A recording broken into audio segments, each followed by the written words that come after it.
Hi, welcome to my new channel, Sharing Hope. My name is Danelle, and I would like to share with you the journey that I've been on with cancer for the last 10 years.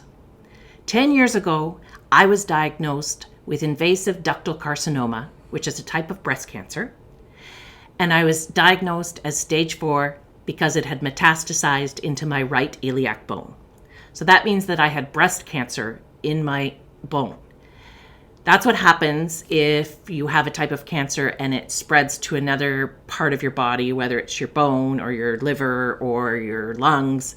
It usually is the primary cancer in those spots. So my first treatment actually began 10 years ago today, which was I started with chemotherapy. Chemotherapy every 21 days. I did 5 rounds of chemo, which took us into September. And then unfortunately, I got pneumonia and was too sick to have my 6th. We then moved on and did 10 rounds of radiation on my right iliac bone.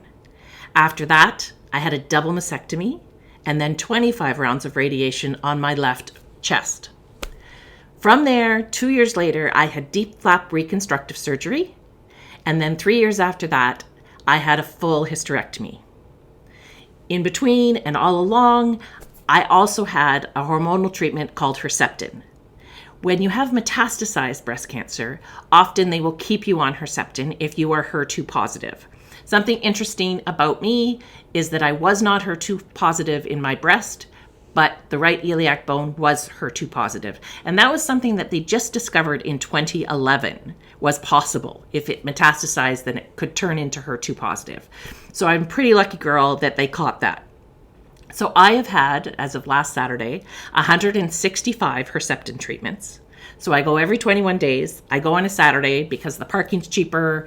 It's really not very busy. I'm Canadian. I'm being treated at Princess Margaret Hospital in Toronto with some amazing care and sometimes not so great care, but we're working on that. I work actively as a patient partner, and I'm trying to take something that is such a negative, difficult experience to go through and turn it into a positive. And I'm hoping with this channel that I'll be able to share some of my experiences, good and bad, to help you advocate for yourself or maybe your friends or maybe your family that's going through a cancer treatment, so that we can journey through this with resiliency, hope, and good mental wellness, because that's really, really a strong part of it. We have to remember that it's okay to be sad. It's okay to climb under your bed every once in a while.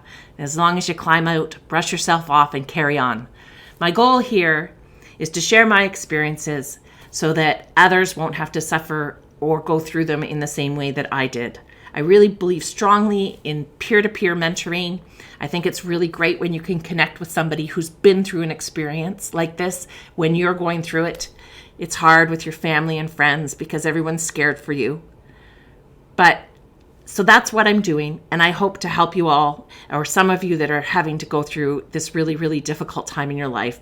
But know that 10 years later, I'm sitting here and I'm able to talk to you with some fantastic care and follow-up and a positive, resilient attitude. Please subscribe.